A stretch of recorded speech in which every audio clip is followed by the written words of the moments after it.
আমাদের স্পষ্ট বক্তব্য, দুর্নীতি তোমাকে লাল কার্ড, সন্ত্রাস তোমাকে একেবারেই কালো কার্ড,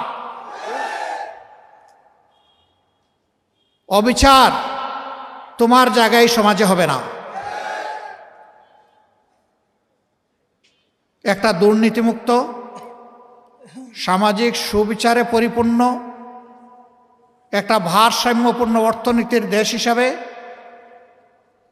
বুক চিতিয়ে যুদ্ধ করা যুবকদের হাতে তাদের মেধার মূল্যায়ন করে তাদেরকে দেশ গঠনে তাদেরকে কাজে লাগানোর সেই পরিকল্পনা নিয়ে আগাচ্ছে বাংলাদেশ জামাত ইসলামী। আমাদের অঙ্গীকার একেবারেই স্পষ্ট, আমরা শিক্ষা স্বাস্থ্যকে সবচেয়ে বেশি গুরুত্ব দেব। কারণ একটি ভালো জাতি গড়তে হলে অবশ্যই আমাদের একটা ভালো শিক্ষা ব্যবস্থা লাগবে। আমাদের শিক্ষা ব্যবস্থা ভালো নেই। একটা ভালো জাতি গড়তে হলে অবশ্যই সুস্থ সবল আমাদের সন্তানদেরকে চিকিৎসা দিয়ে গড়ে তুলতে হবে। আমাদের স্বাস্থ্য ব্যবস্থা সেরকমটা নয়, ভঙ্গুর স্বাস্থ্য ব্যবস্থা। আমাদের দ্বিতীয় অগ্রাধিকার হচ্ছে দুর্নীতির বিরুদ্ধে আমাদের লড়াই। আল্লাহ ক্ষমতায় কারে নিবে না নিবে উই ডোন্ট নো। এই অ্যালটমেন্ট আসবে ইনশাআল্লাহ আসমান থেকে। আমরা বাংলাদেশের জনগণের রায় পেয়ে এই দেশ পরিচালনার দায়িত্ব পাই কিংবা না পাই, দুর্নীতি মাটিতে নেমে না আসা পর্যন্ত আমাদের লড়াই চলবে ইনশাআল্লাহ। আমরা থামব না, কেউ আমাদেরকে থামাতে পারবে না। আমাদের তৃতীয় অঙ্গীকার, সবার জন্য ন্যায় বিচার। এটার থেকে গরিব ধনী দল ধর্ম নির্বিশেষে কেউ যেন বঞ্চিত না হয়। সবাই যেন আইনের সমান সুযোগ পায় এবং ন্যায় বিচার পায়। সামাজিক এই ন্যায় বিচার নিশ্চিত করা আমাদের চতুর্থ অগ্রাধিকার। আমরা আমাদের ভাঙ্গাচোড়া অর্থনীতিকে পুনরায় আমরা গড়তে চাই এবং এখানে আমরা আমূল পরিবর্তন চাই। ওই উপরে উপরে প্রলেপ দিয়ে হবে না। ভিতরে ক্যান্সার থেকে গেলে উপরের চামড়াকে কসমেটিক সার্জারি করে মানুষকে সুস্থ বানানো যায় না। আমরা ক্যান্সারের জায়গায় হাত দিতে চাই। ওই জায়গাগুলো আমরা চিহ্নিত করে সুস্থ করার জন্য যেখানে দরকার যেটা সেইটাই করতে হবে ইনশাআল্লাহ। কারো মুখের দিকে তাকানো যাবে না। দেশের প্রতি দায়িত্বজ্ঞান সম্পন্ন, ভালোবাসা যাদের অন্তরে দেশের প্রতি আছে, দেশপ্রেম আছে, সততা আছে, যোগ্যতা আছে, সে কোন ধর্মের এটা আমরা দেখব না। সে মানুষ, সে বাংলাদেশের নাগরিক, আমাদের বিবেচনার জন্য এতটাই যথেষ্ট। আসল মানুষটাকে আসল জায়গায় বসায় দেওয়া হবে ইনশাআল্লাহ। আমাদের যে সন্তানেরা শিক্ষা গ্রহণ করার পরে বেকারত্বের কষ্ট নিয়ে বুকে চেপে বয়ে বেড়াচ্ছে, আমরা তাদেরকে জাগতিক স্কিল এডুকেশন দেওয়ার মাধ্যমে তাদের হাতগুলোকে আসলেই দেশ গড়ার কারিগরের হাত হিসাবে আমরা গড়ে তুলতে চাই। এরা দেশে থাকলেও দেশের জন্য সম্পদ, বিদেশে গেলেও যে দেশে যাবে সেই দেশের জন্য সম্পদ। আমাদের বিপুল পরিমাণ যুব জনশক্তি আছে। দুনিয়া এখন 1 কোটির মতো আমাদের প্রবাসী কর্মচারী আছে, কাজের লোক আছে। এই লোকগুলা যদি দক্ষ হাত নিয়ে বিদেশে যেত, দেশের জন্য ভালো হতো, তার নিজের তার পরিবারের জন্য ভালো হতো। আগামীতে সেই দক্ষতা আমরা আমাদের সন্তানদের হাতে তুলে দিতে চাই। এই দেশ গড়ার কাজে নারী পুরুষ সবাই অংশগ্রহণ করবে ইনশাআল্লাহ। একটা সমাজে সকল পুরুষ কিন্তু কাজ করে না। কেউ বয়সের কারণে, কেউ অসুস্থতার কারণে, কেউ শারীরিক সীমাবদ্ধতার কারণে করে না। বাকি যারা সক্ষম, যাদের মিনিমাম যোগ্যতা আছে কোনো কাজের, তারা কাজ করবে, এটাই স্বাভাবিক। আমাদের মা বোনেরা কী করবেন? কিছু কিছু সংসারে মা বোনদেরও প্রয়োজন তাদের আয় রোজগারের। যাদের যোগ্যতা আছে এবং প্রয়োজন আছে, যোগ্যতা এবং প্রয়োজন অনুযায়ী দেশ গড়ার কাজে তারা অংশ নেবেন, এমনকি তারা সেনাবাহিনীতেও থাকবেন। কারণ রাসূল করিম সাল্লাল্লাহু আলাইহি সাল্লামের সেনাবাহিনীতে মহিলারা ছিলেন, উম্মাহাতুল মুসলিমিনরা ছিলেন। একমাত্র বদর যুদ্ধ ছাড়া সকল যুদ্ধে আল্লাহ রসুলের সাথে কমপক্ষে আমাদের একজন মা আল্লাহ রসুলের সাথে ছিলেন। শুধু একজন মা না, বিপুল সংখ্যক মহিলা যুদ্ধে অংশগ্রহণ করেছেন। যুদ্ধের মতো কঠিন কাজ যদি রসুল করিম সাল্লাল্লাহু আলাইহি সাল্লাম তাদেরকে শরিক করেন, তাইলে দুনিয়ায় কোন কাজটা আছে তারা পারবেন না? অতএব তাদের যেখানে প্রয়োজন আছে এবং যেখানে যোগ্যতা আছে তারাও কাজ করবে। তবে এখনকার সমাজে তাদের না আছে সামাজিক নিরাপত্তা, আর না আছে তাদের সম্মানবোধটুকু। ইনশাআল্লাহ দেশ আমাদের হাতে যদি পড়ে, আমাদের অঙ্গীকার, আমাদের মা, আমাদের বোন, আমাদের জায়া, তাদের নিরাপত্তা এবং তাদের সম্মানটুকু আমরা পর্যাপ্ত পরিবারে নিশ্চিত করব ইনশাআল্লাহ। এটা ঘরে, চলাচলে, কর্মস্থলে, সব জায়গায় এটা নিশ্চিত হবে ইনশাআল্লাহ। আমরা তো ওই সমাজের জন্য কাঙ্গাল হয়ে বসে আছি যেই সমাজটা রসুল করিম সাল্লাল্লাহু আলাইহি সাল্লামের হাতে কোরআনিক সংবিধান অনুযায়ী গড়ে উঠেছে। আর জীবনের শেষ লগ্নে জুমার খুতবায় দাঁড়িয়ে আল্লাহ রসুল বলেছিলেন, খায়রুল কুরুনি কারনি সুম্মাল্লাযীনা ইয়ালুনাহুম সুম্মাল্লাযীনা ইয়ালুনাহুম।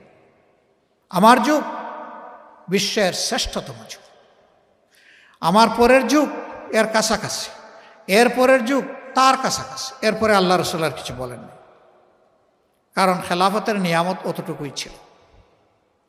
তিনি সাথে সাথে এটিও বলেছিলেন, বিশ্ববাসীকে এমন একটি সোনার সমাজ উপহার দিয়ে যাচ্ছে।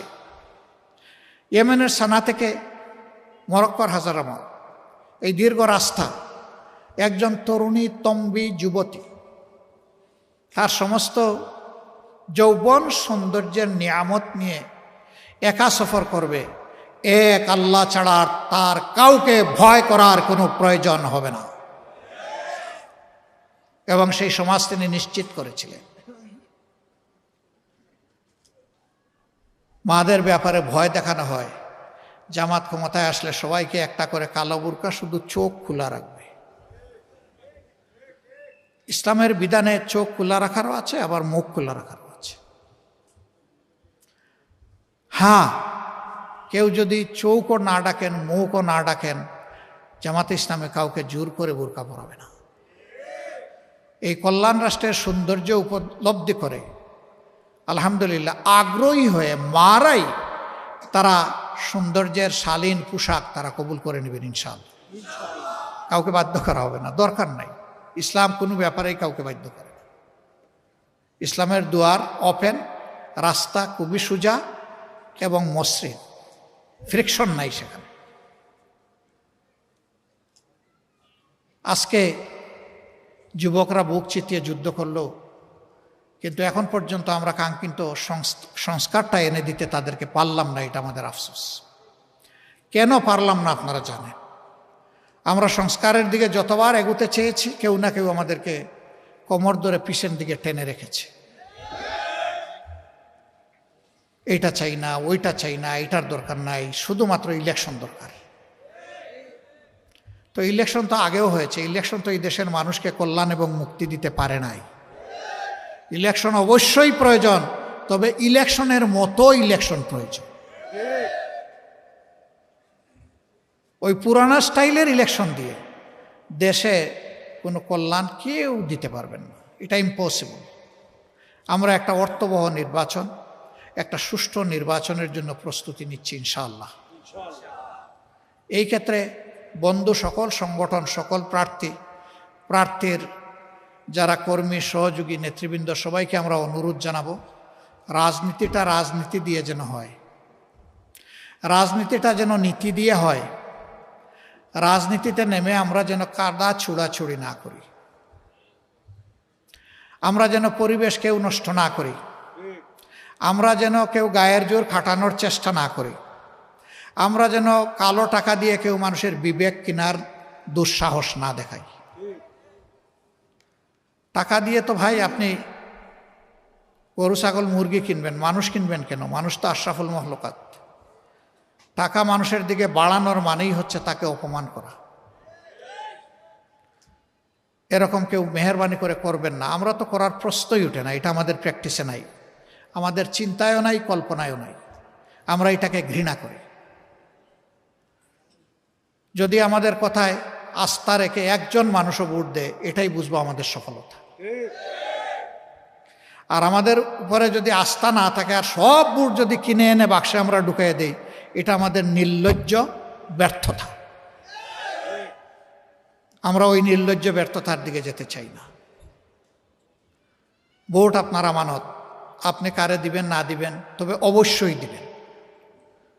ভোটটা আপনি প্রয়োগ করবেন, ভোট দেওয়া থেকে আপনি বিরত থাকবেন না। মনে রাখবেন, আপনার আমার জন্ম কোনো দলের জন্য হয় নাই। আপনার আমার জন্মই হয়েছে আল্লাহ তাআলার প্রয়োজন পূরণের জন্য, এই সৃষ্টির সৌন্দর্য বিধানের জন্য, দেশ এবং জাতিকে কল্যাণের দিকে নেওয়ার জন্য। অতএব আমার কাছে দল যেন বড় না হয়, আমার কাছে আমার বিবেক যেন বড় হয়। কোনো দলের প্রতি অন্ধ হয়ে সেই দলের অন্ধ সমর্থক হওয়ার প্রয়োজন নাই, অ্যাটলিস্ট আমাদের দলে প্রয়োজন নেই। যারা এই দলটাকে ভালোবাসবেন তারা যেন কলিজা দিয়ে ভালোবাসেন। আপনার বিবেক যেন বলে যে হ্যাঁ, এই দলটা আমার ভালোবাসা পাওয়ার উপযুক্ত, তাইলে আপনি ভালোবাসবেন। আপনার বাপ দাদা, আপনার কোনো ভাই বন্ধু এই সংগঠন করতেন, শুধু এতটুকু জায়গা থেকে এই দলকে আপনি চাইলেও ভালোবাসতে পারবেন না। এই দলকে ভালোবাসতে হলে এই দলের আদর্শকে ভালোবাসতে হবে।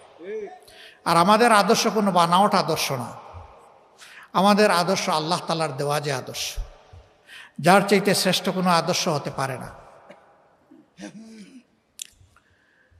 এই জন্য আমরা আপনাদেরকে অনুরোধ করব যে আপনাদের হাত দিয়ে ব্যালটে যেন বিবেকের প্রতিফলন ঘটে। আমাদের কথাগুলো যদি ভালো লাগে, আপনি নিজে আমাদের জন্য দোয়া করবেন। আপনি আপনার পরিবারের লোকদেরকে বলবেন, আপনার প্রতিবেশীদেরকে বলবেন, আপনার কর্মস্থলের সঙ্গীদেরকে বলবেন। যদি আমাদের কোনো কথা আপনার অপছন্দ হয়, আমাকে বলবেন। আমরা কথা দিচ্ছি সংশোধন হব। এটা যদি কোনো বাজে কথা হয়, মন্দ কথা হয়, আমরা সংশোধন করে নেব।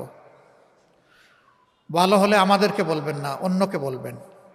আর আমাদের কথা মন্দ হলে আমাদেরকে বলবেন। আজকের এই রাতে কষ্ট করে আপনারা এখানে এসেছেন, আপনাদের সবার প্রতি আমরা কৃতজ্ঞ। সবাই দোয়া করবেন। ফেব্রুয়ারির প্রথমার্ধে যে নির্বাচনের জন্য জাতি পিপাসার্থ হয়ে বসে আছে, এই যে জেনারেশনে একটা ভোটও দিতে পারল না, এই যে মানুষগুলো গত তিনটা নির্বাচনে ভোট কেন্দ্রে যাওয়ার কোনো গরজ অনুভব করলো না বা পরিবেশ পেল না, আগামী নির্বাচন যেন তার সব কিছুর জবাব দিতে সক্ষম হয়। একটা সুষ্ঠু নির্বাচন হোক। এই নির্বাচনের মধ্য দিয়ে যে দল আসবে আমরা তাদেরকে অভিনন্দন জানাবো। ঠিক অনুরূপভাবে আমরা যদি আল্লাহর ইচ্ছা এবং আপনাদের দোয়া ভালোবাসায় আসি, আমরা তাদের কাছেও প্রত্যাশা করব তারাও আমাদেরকে অভিনন্দন জানাবে ইনশাআল্লাহ। রাজনীতির সৌন্দর্য এইভাবে ফুটে উঠুক এবং আমাদের দেশ কল্যাণের রাজনীতির দিকে এগিয়ে যাক। অতীতের সমস্ত পচা দুর্গন্ধময় রাজনীতির কলুষিত ইতিহাস থেকে আমরা বেরিয়ে আসি। আল্লাহ তাআলা রাজনীতির একটা সোনালী ইতিহাস আগামী নির্বাচনের মধ্য দিয়ে জাতিকে রচনা করার তৌফিক দান করুন। সবার প্রতি গভীর কৃতজ্ঞতা, আন্তরিক মোবারকবাদ। আসসালামু আলাইকুম ওয়া রাহমাতুল্লাহি ওয়া বারাকাতুহু। আমি একটু ক্ষমা চেয়ে নিচ্ছি, আমি একটু ক্ষমা চেয়ে নিচ্ছি। এখন আমাদের সন্তানদের, ছোটমণিদের বার্ষিক পরীক্ষার সময় আমরা ডিসিশন নিয়েছি যে ওদের পরীক্ষা শেষ না হওয়া পর্যন্ত রাতের বেলা আমরা আর কোনো পাবলিক মিটিং করব না। এতে তাদের সামান্য বিঘ্ন ঘটলেও এটার জন্য আমরা দায়ী থাকব। আজকে যেটুকু বিঘ্ন ঘটেছে এর জন্য আমি ক্ষমা প্রার্থী, আপনাদের কাছে দোয়া প্রার্থী। আসসালামু আলাইকুম।